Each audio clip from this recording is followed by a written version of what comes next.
All right, so of course we get the three Dragon Balls. So now these three Dragon Balls here are basically the only Dragon Balls that's needed here in the Demon Realm, and we get Son Goku reaching out for it in the opening. And then there's the big looking fish thing that I think is we'll find out in this episode is something with like the warping from one realm to the other. And then that other area where they go to get to the Demon Realm, and then of course the awesome Dragon Ball Daima logo. Man, I want to give shout out here. The background, I think it's Bun Sun Lee who does the art and background art. Man, fantastic work, because the backgrounds, I don't think I've ever enjoyed the background artwork as much in any other Dragon Ball series as I have Daima. That is just fantastic art. And then we get this close-up shot, basically, where this blue ribbon or headband or whatever is on this stick, and it transitions over into Glorio and the East Kaioshin walking. And then there you even see Pansy, who's going to be a character we're going to see soon with Son Goku. They do these cool water effects with Goku. Another look at Pansy, and we're seeing Boma, aka Boom, and I think it's how you pronounce it in the Japanese version. I'm still trying to get these terms down, and everything. Trying to get that down and everything, but man, that was really cool to see them. Glorio, so they're looking really cool in these intros. And then of course they're getting a lot of hype, by the way, in this series. This is the got my notes this time, the Tamagamis. They're the guardians of the three Dragon Balls, and the way they're hyping these guys up is as if they're going to be very formidable foes. So I'm looking forward, and seeing Boma and Piccolo and Vegeta means that they're going to eventually join our other heroes here in the Demon Realm. And just another good look at all the heroes and villains,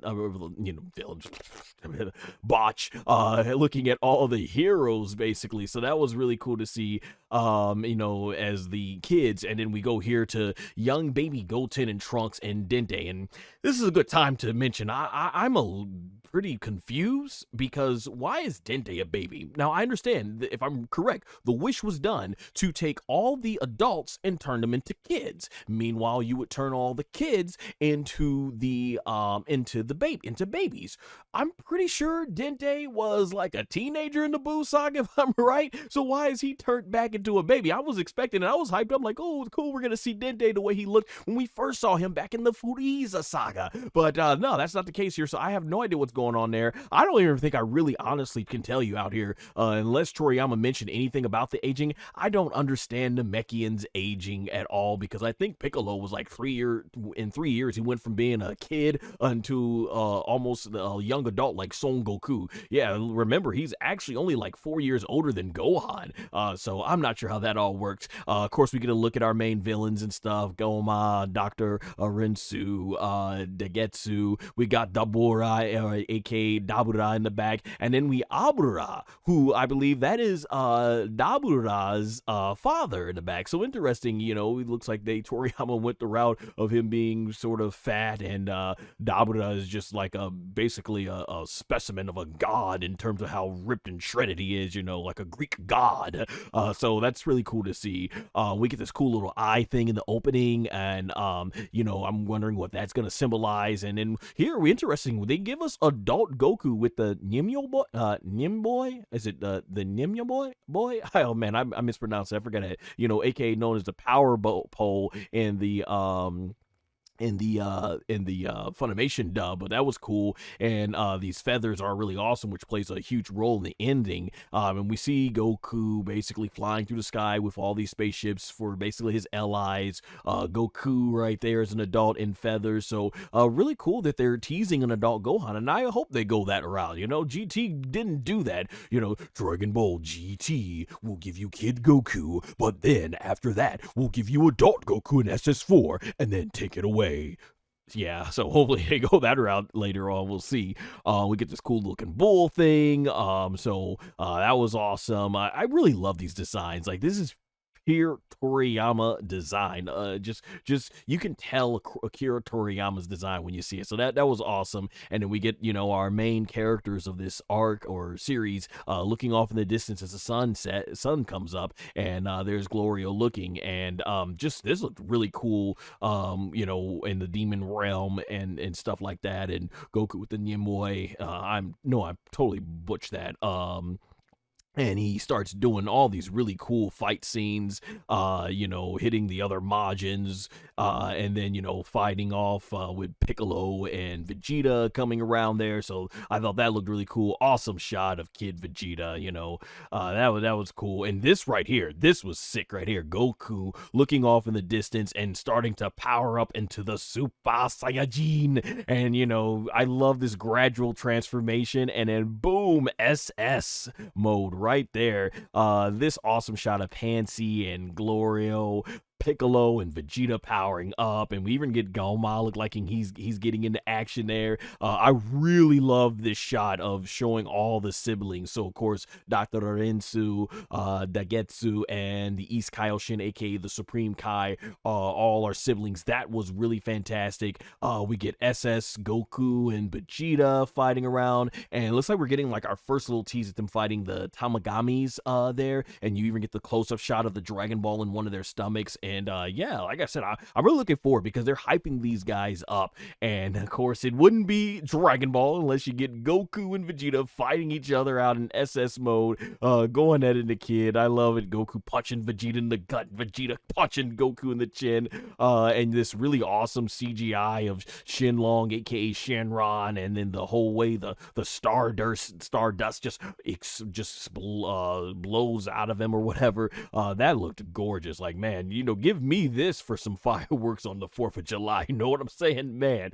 Oh, this was so sick in the opening. SS Goku powering up the Kamehameha, and the background, man, this was awesome. And the colors here, if you all remember, Dragon Ball Z Budokai 2, as it was called here in America, but in all the other parts of the world, it was called Dragon Ball Zedd 2, and then I believe in Japan, Dragon Ball Seito 2 or Ni, and these colors, the way the shading is, reminds me exactly of how that artwork looked. The one that has Kid Buu at the top, and it's got SS3 Goku and Vegeto's normal form and his SS Vegeto form. Really cool. And just the way the fire just burst out of Son Goku's hand here as he charges the Kamehameha up, and then the electricity starts going. I'm like, oh, the animation is just too good here. Loving it. And then Goku gets ready to fire the Kamehameha, and that close-up of the shot going right into his eye, and then the camera pans to the Kamehameha, and then boom, love the action frame shot right there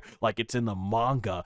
Awesome stuff. And then the way the Kamehameha is coming out first person perspective to us, fantastic. And then it goes into this pink lighting, and just, man, we end up with the sun there in the demon realm. Fantastic stuff. And I really want to give just high praise to the animation staff. Of course, Akira Toriyama did the story and character designs, but Yoshitaka Yashima and Aya Komaki, if I said those names right, they're the series directors, of course. And then I'm trying to get these names right. Katsuyoshi Natsura did the character designs. Yuka Kakihara did the screenplay and series composition. We have Maya Katsai did the art directing, and of course, just, man, the animation supervisors is Nakao Yamoka and Take Ide, animation supervisors. Listen, I butchered that entire animation team's name, but hey, I believe in giving respect where respect is due. These animators are so talented, and you can tell they are just doing everything to make sure themselves and their staff is just on point with the animation. So huge props there. We get our first look at our eye catcher here, I think, because I don't think it was in episode 2. So just awesome animation of the Neo Bowl and aka Power Pole with Son Goku Goku, spinning it around. Awesome shot with a hand in the foreground, and then Dragon Ball Daima appears. And then our next one, not as flashy, but just really great artwork all around, especially the background. Goku jumping off this log, and you see Pansies right there, and Dragon Ball Daima. So that was cool. The opening theme song obviously was Jaka Jaan, lyrics by Yukinojo Muddy, music and performed by Zedd slash is it Keen, aka CNK.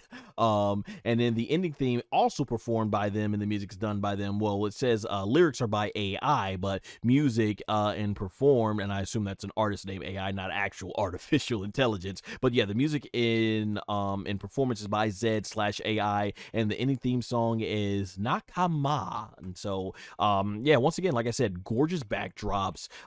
These backgrounds look amazing. Son Goku, waving into the sky. We're seeing one of the Dragon Balls in the Demon World. Looks like Planet Namek. So I wonder, is this the Planet Namek in the present timeline, or is this how Planet Namek looks over in the Demon Realm? So very interested to see what this is. And you get another open world. So I'm just loving these backgrounds, and I love that there's so much to explore here in the Demon Realm. Like, that shot of the thunder in the background looks awesome. I'm interested to see what this place is right here. We get raindrops hitting the water, and then of course it grows this plant. I'm not sure if that's going to have something. Once again, we're seeing that Pansy and Vegeta and Piccolo are going to be joining the main group here. This shot is, by the way, taken right out of Dragon Ball GT. Like, it reminds me of the ending theme, the first ending theme to Dragon Ball GT. So there's a lot of similarities, like when Trunks, Pan, and Son Goku as a kid went going to different planets in the universe, and you're seeing it right here, right there. That was really cool. So it really nods itself to Dragon Ball GT. It's clear to me now, without a shadow of a doubt, that Toriyama for Daima was definitely influenced by Dragon Ball GT. But I think so far the execution in Daima has been far better than in GT. And we see them all in the new plane, or the new spaceship, probably the one that Bulma fixed. This awesome shot of the sun coming up, where Goku and Glorio are basically looking in opposite directions. Obviously, they're going to be doing a lot of adventures, sleeping. Glorio sleeping with his piece in his hand, so I like it. The way Goku and Vegeta are is adorable. It's like, even though they're knocked out, they're still fighting each other with one foot on each other's faces. So I thought it was hilarious. My man Piccolo up there meditating while he's sleeping. So that was awesome. I don't know what the name of this character is, but it's a cool Toriyama design, definitely. I look at the detail they put in that fish and everything. Piccolo drinking the water, nice attention to detail. So it's just really cool to see that they're going to be traveling to all these places. I'm very interested to see what the character Pansy and what she's going to be like. And we see all the characters there. Goku running up to the hill, stops, and then looks back. And this right here is super touching, because, man, I'm not sure how many people got it, but this was super touching right here. We get a bird feather that goes past Son Goku, and it takes him off guard. And he looks up, and all these bird feathers start coming around. And they go into the sky, and they start forming a bird. And this bird starts, flapping its wings, and our last shot is the bird flying away. And for those that don't know, Akira Toriyama, the last part of his name, Tori, I think, it means like bird in Japanese, which is why his studio, where he wrote and drew the Dragon Ball manga, is called Bird Studio. So it's clear to me what Toei Animation did here, what the animators did. They put a nice tribute here to the late, great Akira Toriyama, as if to say that he's no longer physically here, but the essence of Akira Toriyama, his spirit and what he stood for in creating the Dragon Ball series and all his other works of art, is still here with us. He's here with us in spirit, and that he's doing okay. He is fine, because he has been immortalized. And I just love this ending shot. This was fantastic. This was this right here was heartwarming,